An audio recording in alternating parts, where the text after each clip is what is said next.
미디어의 본질을 묻습니다. 질문하는 기자들 큐. 오늘은 국민들을 혼란에 빠뜨렸던 불가리스 보도 전말에 대해서 자세히 짚어보고요. 이어질 큐 플러스 시간에는 미얀마 사태를 우리 언론이 제대로 보도하고 있는지에 대해서 엄진아 기자가 질문해보겠습니다. 오늘 함께하실 분들 소개해드리겠습니다. 홍원식 동덕여대 교양학부 교수 모셨습니다. 안녕하세요. 안녕하세요. 홍원식입니다. 네, 오늘 5회차 녹화인데 처음 뵙습니다. 함께하시는 소감 여쭤보고 싶어요. 어쩌다 보니 제가 마지막에 자문 교수들 중에는 마지막으로 인사드리게 됐는데요. 네. 많이 부족합니다만 시청자들과 함께 공감할 수 있는 저널리즘 비평 만들도록 최선을 다하겠습니다. 네, 그리고 다른 출연자도 소개해드릴게요. KBS 임주현 기자, 어서 오세요. 네, 안녕하세요. 임주현입니다. 현실적인 대안을 찾을 수 있는 미디어 비평 프로그램이 되도록 고민 많이 하도록 하겠습니다. 네, 각오가 대단해 보이는데요. 네, 각오하고 있습니다. 알겠습니다. 네.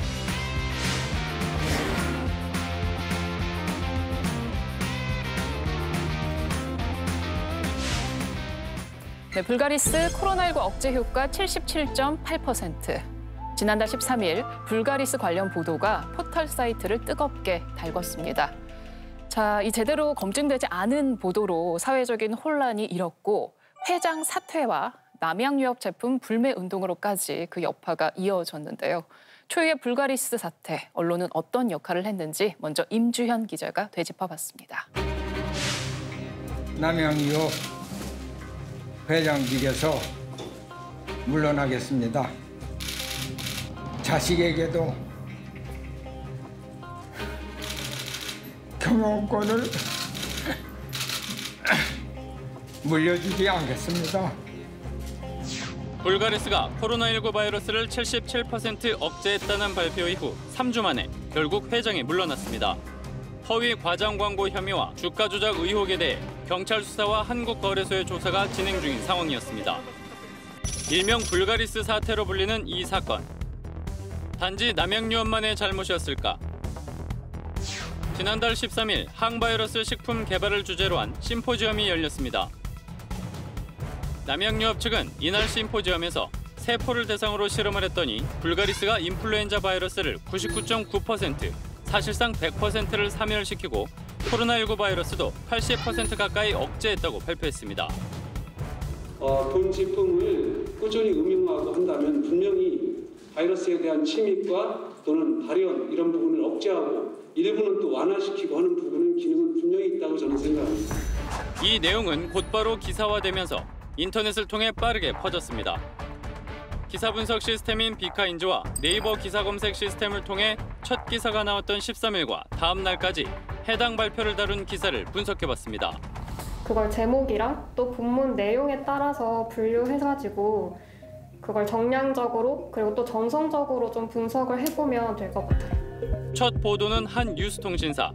심포지엄 시작 수십 분 만에 남양 측 주장을 그대로 담은 일보 기사를 송고합니다.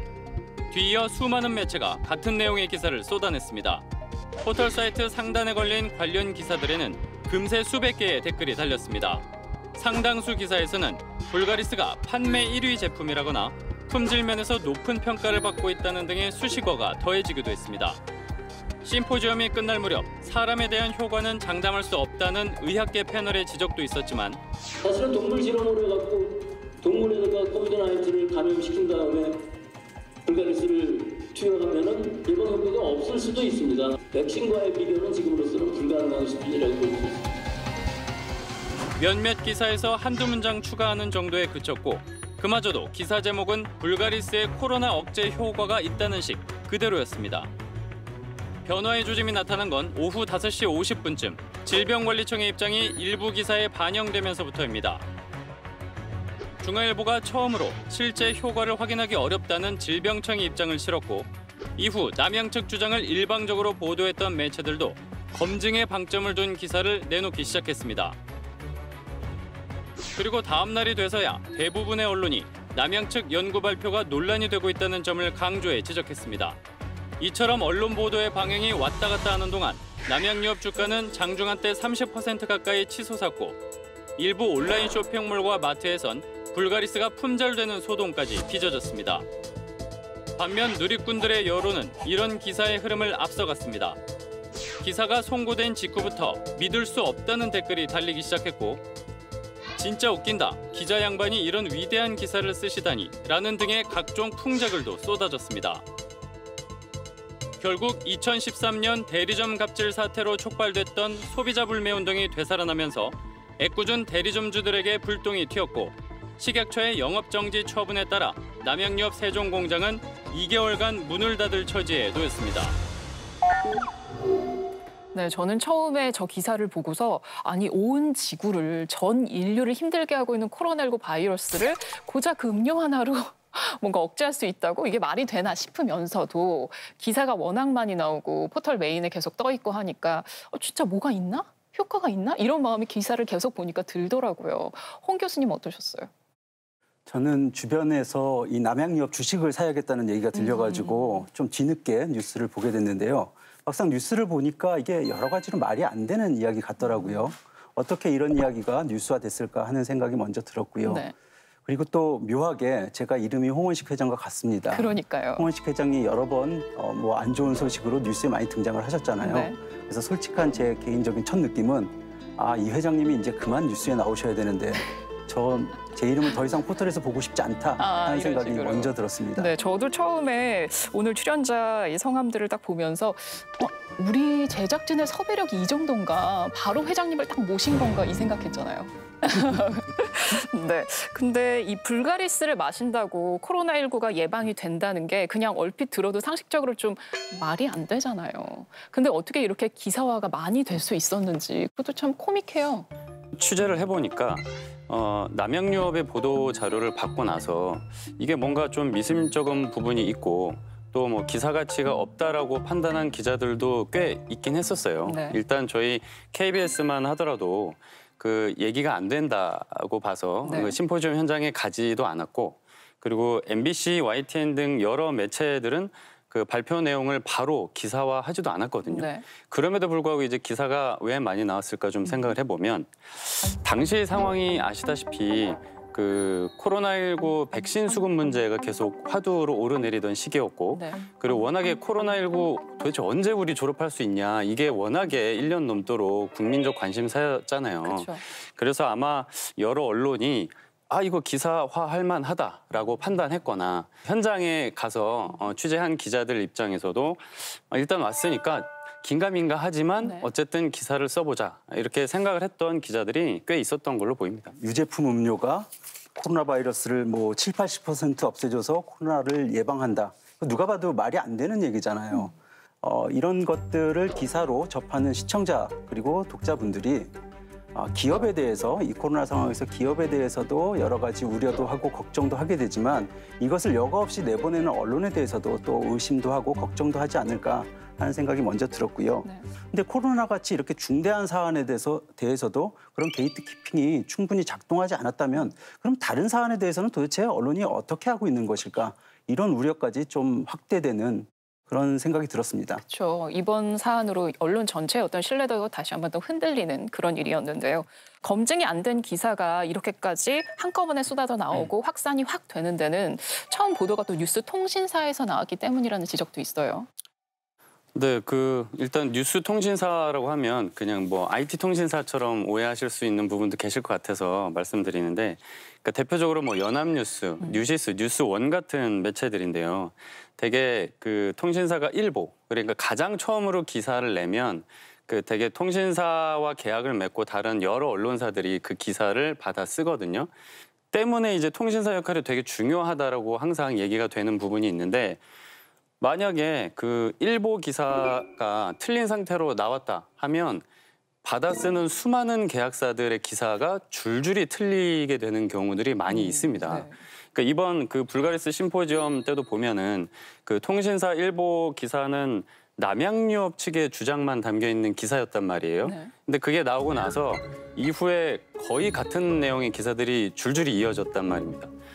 그러니까 그러면서 이제 포털 상위에 뭐 기사 이렇게 또 잘 보이는 곳에 걸리고 뭐 검색량도 늘어나고 뭐 여러 인터넷 매체들이 또 받아쓰고, 그래서 그 통신사 기자들에게 제가 아니 이런 과학적인 내용을 다루는 심포지엄까지 그렇게 속보성 기사로 꼭 처리를 했어야만 했냐, 도대체 이유가 뭐냐라고 물어봤습니다. 답변 잠시 들어보시죠. 일보를 쓰고 종합을 쓰고 그다음 종합 2보를 쓰고 나중에 논란이 생기면 초점에 맞춰서 쓰기도 하거든요. 일반 고객들도 저희의 고객이지만 이 지면이나 방송사도 저희 고객이잖아요. 전재료 계약을 맺으니까요. 그 기자들이 못 오는 상황이 많잖아요. 그러면 1차적으로 그분들에게 팩트만 정확하게 전달해주는 역할을 해야 한다고 강조하시거든요. 그러다 보니까 일보 쓸 때는 그냥 그 발표 내용만 간단하게 쓰는 거죠. 네, 팩트를 정확히 전달을 해주는 게 본인들의 역할이라는 얘기를 하셨는데요. 그게 발표 내용을 있는 그대로 토시 하나 안 틀리고 그냥 생중계하듯이 전달을 해준다 이런 의미인지는 몰랐네요. 글쎄요, 통신사 특성상 이게 어쩔 수 없다. 이게 핑계가 될 수 있을까요? 저는 무엇보다도 이 인터뷰를 보면서 든 생각이 지금 인터뷰에 나오는 팩트가 과연 어떤 의미일까 하는 생각이 먼저 들었고요. 제가 우리 프로그램이 질문하는 기자들이잖아요. 네. 저 인터뷰를 보고 다음으로 질문하고 싶은 것은 과연 기자는 뭐 하는 사람인가? 기자의 정체성에 대한 질문을 한번 던지고 싶더라고요. 사실 국내에서는 지금 통신사가 2000년 이후에 뉴스원, 뉴시스 같은 통신사가 생기면서 통신사들 간의 경쟁이 굉장히 치열해졌죠. 그런데 문제는 그 통신사들의 경쟁이 이 신속 보도 경쟁에만, 속보 경쟁에만 머물러 있다는 것입니다. 당연히 언론사가 가져야 되는 게이트 키핑에 시간적 여유도 없을 것이고요.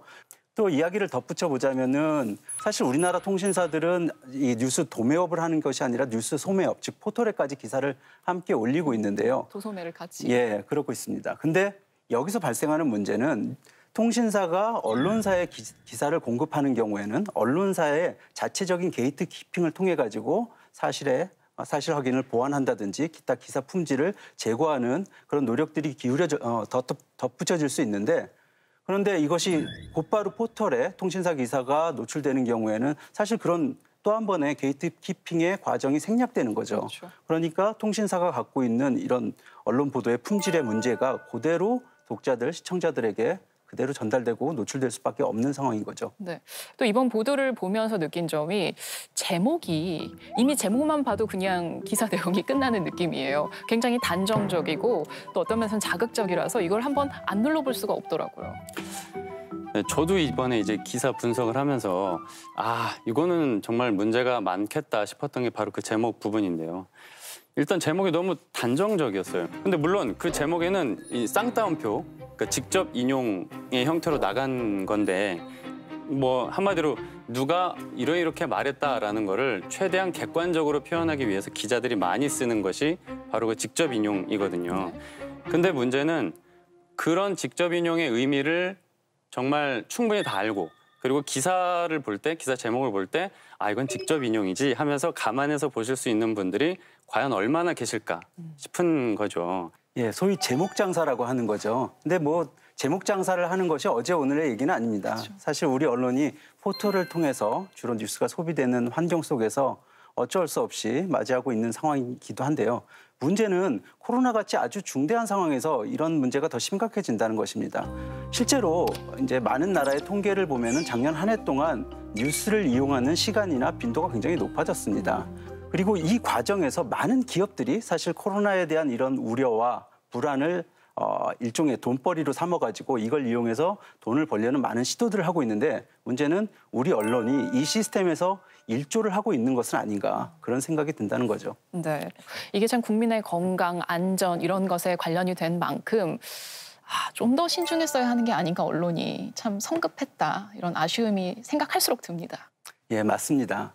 근데 사실 우리 언론에서 이런 코로나 관련 보도에 대해서 더 신중해야 된다는 것들을 잘 알고 있고 그래서 작년 한국기자협회, 방송기자연합회, 한국과학기자협회가 함께 감염병 보도 준칙이라는 것을 제정한 바가 있습니다. 네. 그리고 그 감염병 보도 준칙 중에서 이 감염병 연구 보도를 하는 경우에 주의할 것을 이렇게 명시를 하고 있는데요. 네.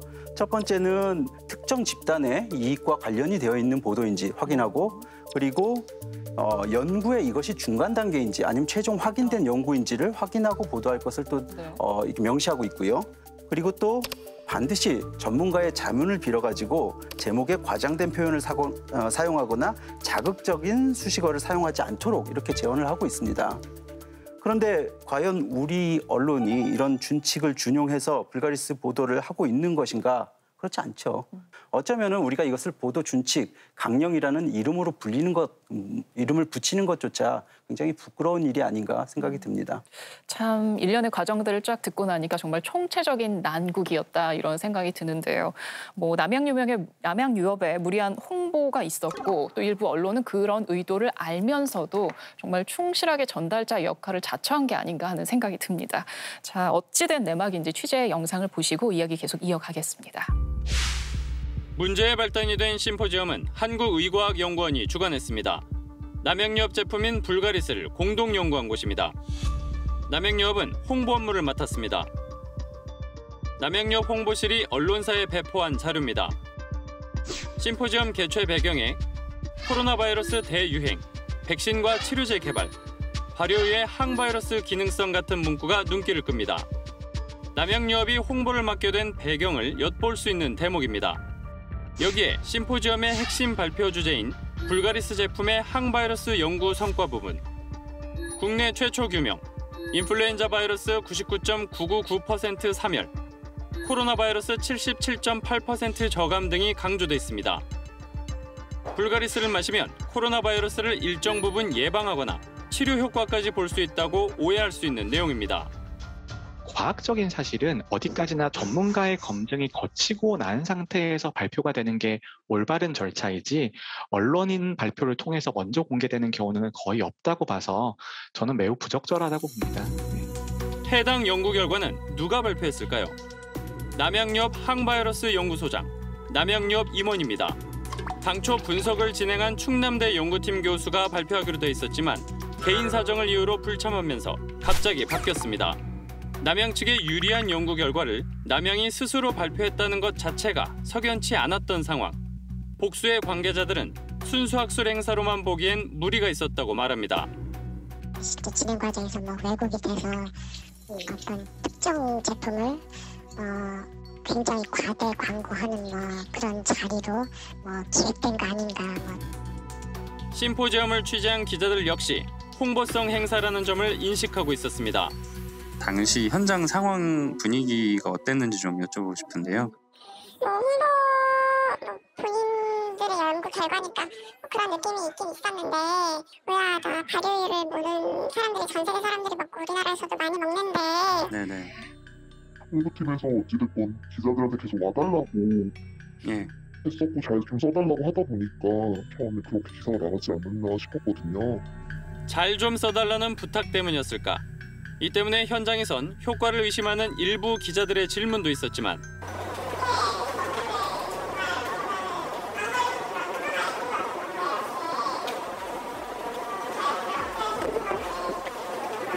기사에 제대로 반영되지 않았습니다. 심포지엄에 참석했거나 자료를 받아든 기자들은 검증을 안 한 걸까 못한 걸까 좀 더 내밀한 사정을 들여다봤습니다. 심포지엄 현장을 취재한 기자는 총 29명, 산업 유통 분야 기자들이었습니다. 항바이러스 효과를 논하는 자리에 기업 출입 기자들을 초대하다 보니 과학적 검증이 부실해졌습니다. 홍보실 부탁에 이어 선배 기자의 당부도 이어졌습니다. 저도 쪽의 담당을 같이 하고 있어서 원래는 그 일정을 가려다가 선배가 꼭 가서 좀 잘 써달라고 해서 제가 가게 된 거였거든요. 여기에 타사와의 속보 경쟁은 검증의 칼날을 더 무디게 했습니다. 제가 현장에서 일단 기사를 빨리 쓰고 그다음에 후속으로 이제 추가적으로 더 보도하고 좀 검증하고 이렇게 나가는 부분이라서 이제 처음에 나간 그 부분이 그게 워낙 이제 파급이 크고 현장에 없었던 다른 기자들은 그 부분 위주로 또 쓰고 그러다 보니 좀 더 커진 게 아닌가 싶어요. 충분히 검증되지 않은 내용을 과학적으로 확인된 것처럼 발표하고 이 자리에 자사 출입 기자들을 초대한 건 남양유업의 노림수였을까? 남양 측에 물어봤습니다. 심포지엄을 홍보의 수단으로 삼은 것 아니냐라는 지적에 대해서 어떻게 생각하시나요? 저희가 의견 개진이나 입장 표명을 좀 적극적으로 할 수 없음을 좀 양해 좀 부탁드리겠습니다. 남양은 사태 초기 여러 언론을 통해 홍보를 목적으로 한 게 아니라는 입장을 수차례 밝혔지만 홍보업계의 시각은 다릅니다. 실제로 그 PR 업계나 PR 전문가들께서 이번 남양유업 불가리스 사태를 어떤 시각으로 좀 보고 계신가요? 어디까지나 그 사람을 대상으로 한 실험 결과가 아니었잖아요. 전략적으로 홍보적으로 조금 의도된 그러한 너무 성급한 그러한 보도 자료와 심포지엄이 아니었나 그런 생각이 듭니다. 최악의 쟁점 관리와 위기 관리의 어떤 종합 세트다 이렇게 볼 수 있을 것 같습니다. 네, 남양유업 측은 부인을 하고 있는데 결국 뭐 이거 관계자도 그렇고 기자들도 그렇고 사실 홍보성이 짙다 이렇게 보고 있네요. 네, 그렇게 의심들을 하고 있는 거죠. 그리고 실제 심포지엄 현장에서 한 기자가 그 현장에 걸려 있는 그 플래카드를 보고 홍보팀 직원에게 물어봤다고 해요. 뭐냐면 플래카드 문구에 주관 해가지고 한국의과학연구원 이것만 딱 적혀 있었다라는 거죠. 네. 근데 홍보성인 줄 알고 왔는데 그것만 적혀 있으니까 네. 아유 좀 이거 같이 주관하신 거 아니에요? 이렇게 물어봤더니 남양유업 측에 네, 그 직원이 답하기를 남양유업을 같이 써놓으면 좀 그 인식이 좀 안 좋을 수 있지 않겠냐. 그래서 뺐다라는 식으로 그런 취지의 발언을 했다고 하더라고요. 이렇게 애초부터 홍보성 행사로 진행됐다라고 의심할 수 있는 정황들이 많았던 게 사실입니다. 그래요. 이 사안에 대해서 결국 식품의약품안전처도 이거 사실상 홍보성이 짙다, 홍보 행사다 이렇게 판단하고 있는 거죠. 식약처가 보고 있는 건 남양이 단순 홍보를 넘어서 해당 연구와 심포지엄 개최 전반에 걸쳐서 아주 적극적으로 개입을 했다라고 보고 있는 겁니다. 그 근거로 남양유업이 의과학연구원에 990만 원, 네. 그 불가리스의 항바이러스 분석을 진행한 그 충남대 연구팀에 1,650만 원을 지원했고 그 심포지엄 장소 임차료로 약 190만 원을 지불한 점을 들었거든요. 그래서 이것에 대해서 남양유업의 전화와 서면지를 통해서 여러 차례 입장을 물었는데요.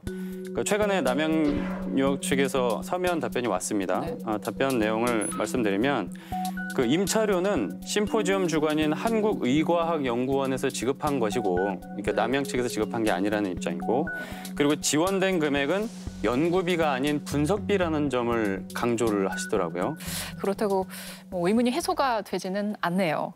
자, 이게 국민의 건강과 안전에 관련되는 사안을 홍보 수단으로 잡은 것, 그런 남양 측의 잘못은 당연히 부인할 수가 없고 근데 더 큰 문제는 그걸 인지를 하고서도 언론이 그대로 보도를 다 해준 점이죠. 보건의료 담당 기자가 아니라 산업유통부 기자가 나와서 이 세미나를 취재했다는 것 자체가 기업의 홍보성 성격이 강한 것을 기자들도 이미 인식했을 가능성이 높다는 것을 보여주는 방증이라고 생각을 합니다. 네. 뭐 단순 실수라기보다는 사실은 요즘 문제가 되는 기자단과 출입처의 유착관계 이런 것들이 뭐 확장된 하나의 모습이 아닐까 충분히 의심할 만한 여지가 있고요. 사실 우리 언론과 기업의 이런 유착관계는 뭐 어제 오늘 얘기는 아니죠.